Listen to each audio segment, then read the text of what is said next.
बिस्मिल्लाहिर्रहमानिर्रहीम। अस्सलाम वालेकुम डियर स्टूडेंट्स, उम्मीद आप बखैरियत होंगे। आज की लेक्चर में हम stereochemistry of SN1 and SN2 reactions पे बात करेंगे। स्टीरियोकेमिस्ट्री ऑफ SN2 रिएक्शंस और SN1 रिएक्शंस पे हम ऑलरेडी डिस्कस कर चुके हैं। आज फर्दर डिटेल्स में हम इसको डिस्कस करेंगे।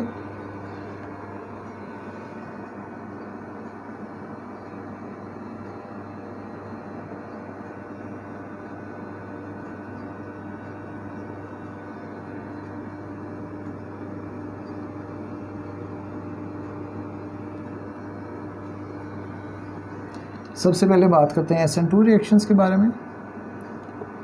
SN2 रिएक्शन के बारे में हमें पता है कि ये चूँकि बैक साइड अटैक होता है और इन्वर्जन ऑफ कॉन्फ़िगरेशन जो है वो होती है, तो इसके लिए हम एग्ज़ाम्पल लेते हैं।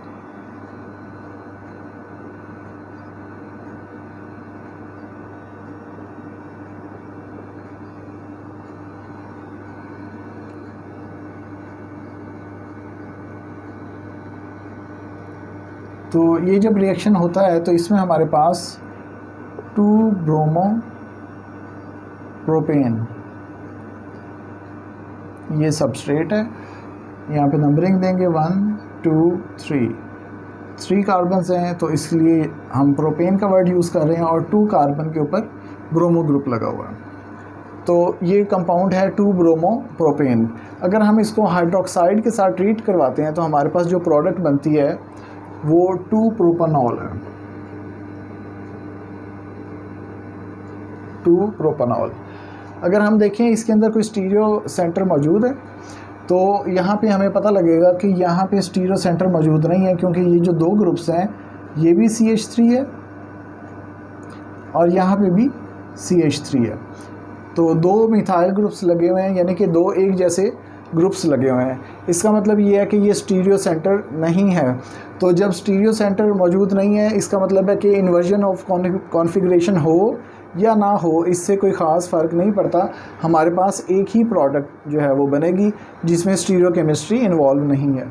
अगर हम एक ऐसा मॉलिक्यूल लें जिसके अंदर स्टीरियो सेंटर मौजूद है, अब यहाँ पे ये 1 2 3 4 2 ब्रोमो ब्यूटेन। अब इसके अंदर स्टीरियो सेंटर मौजूद है और स्टीरियो सेंटर को सम टाइम इस एस्टेरिक से भी शो किया जाता है कि ये कायरल सेंटर है। और चौथा ग्रुप यहाँ पे हिडन जो है वो हाइड्रोजन है, तो वो हम शो नहीं कर रहे, वो अंडरस्टूड है कि यहाँ पे मौजूद है। तो इसको अगर हम हाइड्रोक्साइड के साथ ट्रीट करवाएं तो इसको ये रिप्लेस कर देगा वाया इन्वर्जन ऑफ कॉन्फ़िगरेशन और हमारे पास 2 ब्यूटानॉल प्रोडक्ट बनेगी।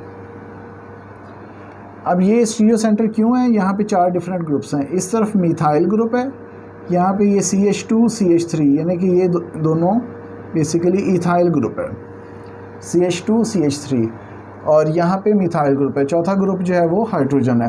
तो इट मीन्स यहाँ पे कायरल सेंटर मौजूद है, देयरफॉर यहाँ पे इन्वर्जन ऑफ कॉन्फ़िगरेशन भी होगी और SN2 रिएक्शन होगा।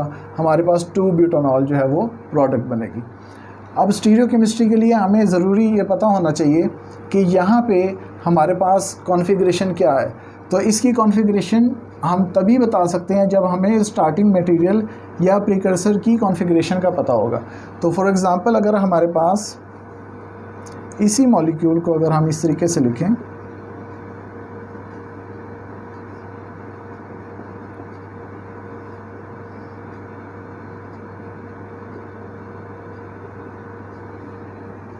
ये 4 कार्बन वाला कंपाउंड है, अगेन वही कंपाउंड है 1 2 3 4।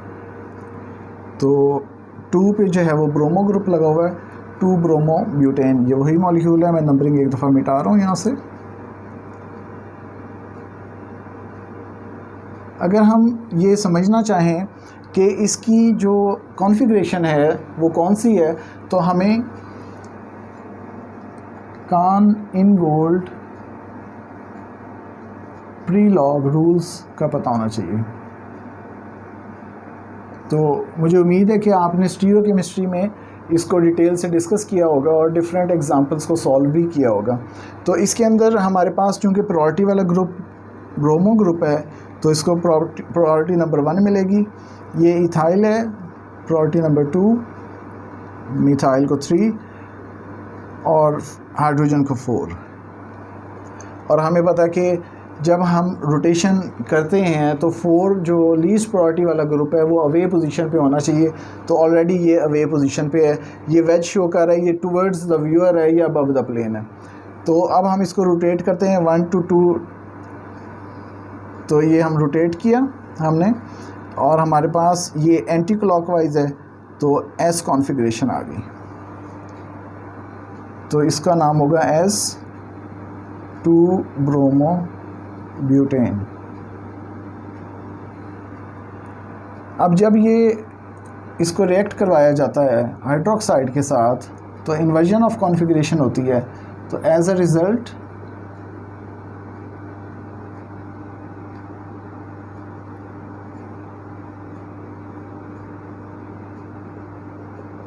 हमारे पास ये मॉलिक्यूल बनेगा।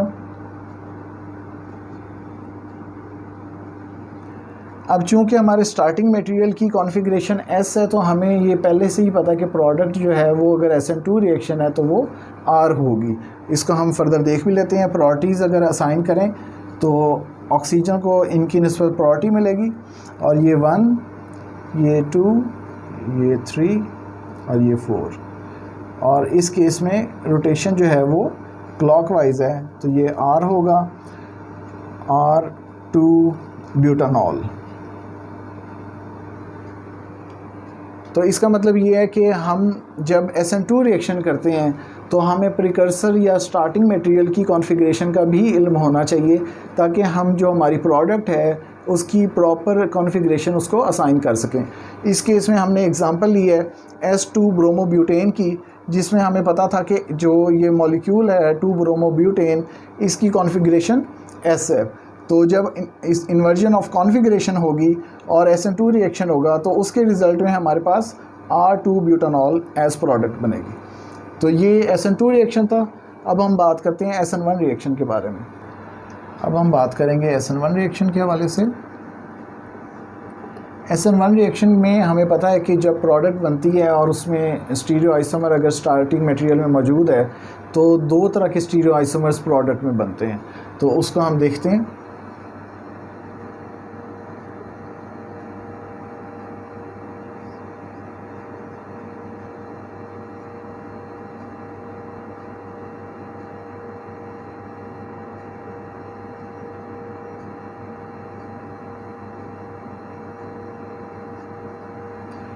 तो अगेन हम वही एग्जांपल लेंगे।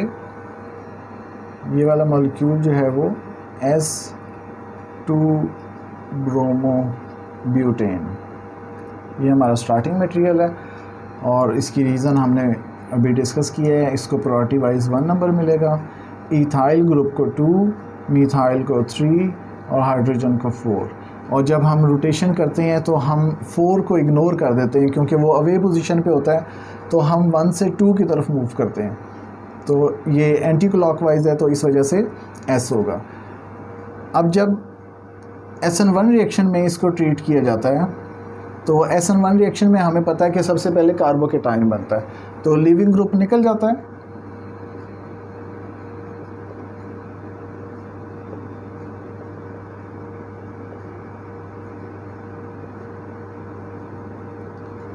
तो हमारे पास प्लेनर कार्बोकेटाइन जो है वो ये बन गया। अब जो न्यूक्लियोफाइल है H2O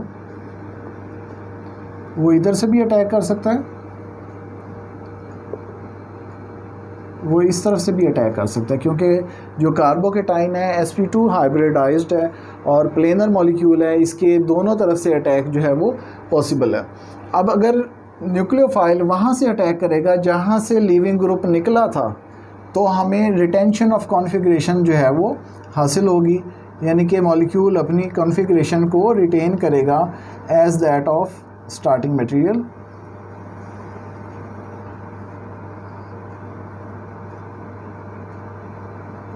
तो यहाँ से हमने स्टार्ट किया S से, तो हमारे पास S ही प्रोडक्ट आएगी। क्योंकि इनकमिंग न्यूक्लियोफाइल जो है वो उसी जगह पे लगा हुआ है जहाँ पे लीविंग ग्रुप मौजूद है। अलबत्ता अगर दूसरी तरफ से अटैक हो, बैक साइड से अटैक हो, ऑपोजिट साइड से अटैक हो, जहाँ से लीविंग ग्रुप निकला था उसकी ऑपोजिट साइड से अगर अटैक होता है तो दूसरा आइसोमर जो है वो हमारे पास बनेगा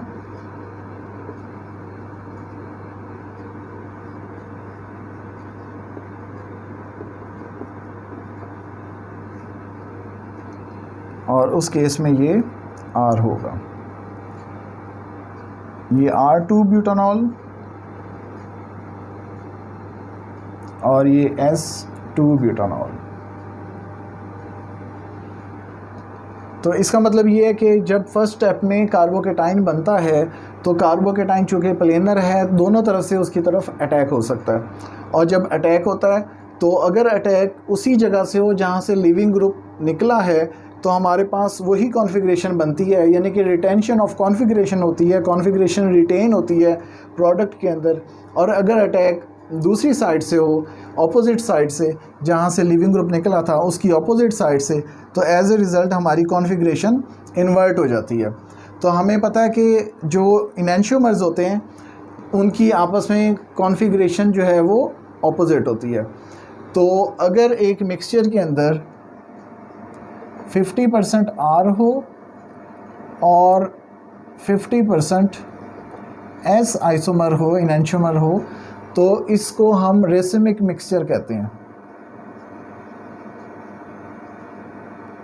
मुझे उम्मीद है ये टर्म आपको पता होगी, रेसिमिक मिक्सचर।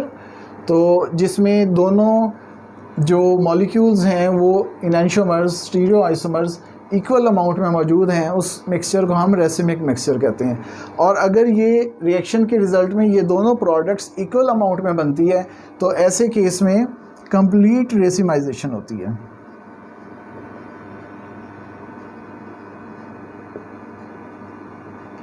तो इसको हम कंप्लीट रेसिमाइजेशन कहते हैं इस केस में जब ये दोनों इक्वल अमाउंट में बनती है।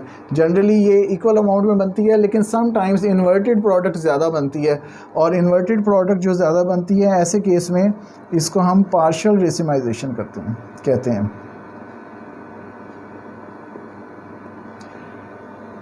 तो एक टर्म है कंप्लीट रेसिमाइजेशन, जब इस रिएक्शन के रिज़ल्ट में दोनों जो इनैंशियोमर्स हैं वो इक्वल अमाउंट में बनते हैं, उसको कंप्लीट रेसिमाइजेशन कहते हैं। और जब एक प्रोडक्ट थोड़ी ज़्यादा बनती है, जनरली वो इन्वर्टेड प्रोडक्ट होती है, और इस केस में हम इसको कहते हैं पार्शियल रेसिमाइजेशन। अब ये पार्शियल रेसिमाइजेशन क्यों होती है, इसको डिस्कस किया था सॉल विंस्टाइन ने। ये उसने क्या डिस्कस किया ये हम अभी एक्सप्लेन करते हैं।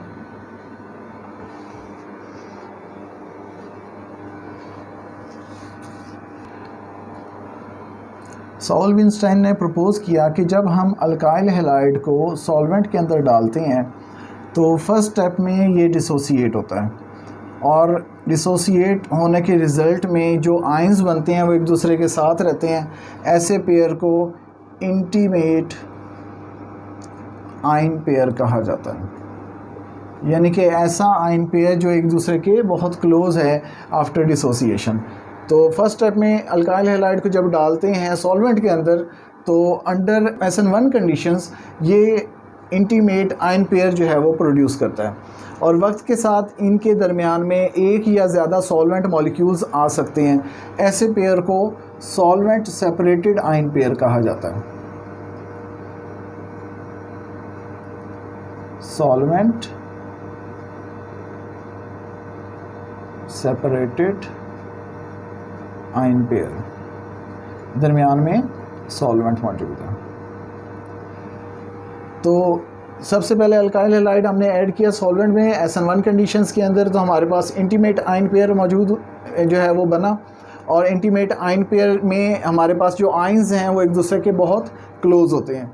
और जब हम उसको और उसके बाद ये जो सॉल्वेंट मॉलिक्यूल्स हैं वो उसके अंदर ऐड होते हैं, और as a result solvent separated ion pair बनता है जो कि कन्वर्ट हो जाता है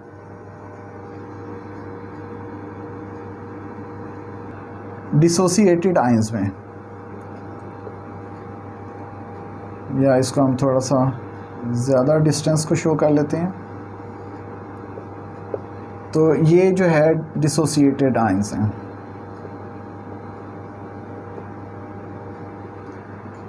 तो इनमें डिफरेंस क्या है, ये जो आयन पेयर है ये एक दूसरे के बहुत क्लोज हैं।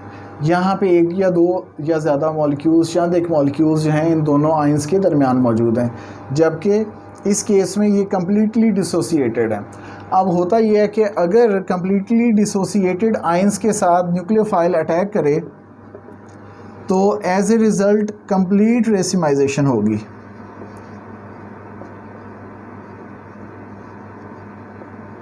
कंप्लीट रेसिमाइजेशन होगी, जबकि इनके केस में, इन दो के केस में ज़्यादा इन्वर्टेड प्रोडक्ट बनने के चांसेस हैं। उसकी रीज़न क्या है, क्योंकि ये जो आयन है ये स्टिल पार्शली ब्लॉक कर सकता है उस पोजीशन को, उस न्यूक्लियोफाइल को यहाँ अटैक करने से। तो न्यूक्लियोफाइल अगर यहाँ से अटैक करे या यहाँ से अटैक करे तो ये पार्शली उसको ब्लॉक कर सकता है। तो चूँकि एनाइन या लीविंग ग्रुप उसको पार्शली ब्लॉक कर सकता है, तो इस केस में इन्वर्टेड प्रोडक्ट थोड़ी सी ज़्यादा बनती है। जबकि अगर इसके साथ न्यूक्लियोफाइल रिएक्ट करेगा तो चूँकि ये फ्रंट साइड कम्प्लीटली ब्लॉक है, पार्शली ब्लॉक नहीं है, कम्प्लीटली ब्लॉक है, तो एज ए रिज़ल्ट यहाँ पे इन्वर्जन होगी SN2, जबकि SN1 यहाँ पे हो सकता है, यहाँ पे होगा, यहाँ पे होगा। अगर इन दो केसेस में होता है तो चूँकि लिविंग ग्रुप पार्शली ब्लॉक कर रहा है इनकमिंग न्यूक्लियोफाइल को अटैक करने से, तो as a result inverted product यानी कि बैक साइड अटैक थोड़ा सा ज़्यादा फेवरेबल होगा, तो इसलिए वही प्रोडक्ट ज़्यादा बनेंगी। अगर न्यूक्लियोफाइल अटैक करता है कम्प्लीटली डिसोसिएटेड आयंस पे, तो इस केस में कंप्लीट रेसिमाइजेशन होगी। मुझे उम्मीद है कि आपको आज के लेक्चर की मुकम्मल तौर पे समझ आ गई होगी। अगर इस हवाले से कोई क्वेश्चन है या कोई कन्फ्यूजन है तो आप अपना कमेंट जो है वो कमेंट बॉक्स में पोस्ट कर सकते हैं। शुक्रिया।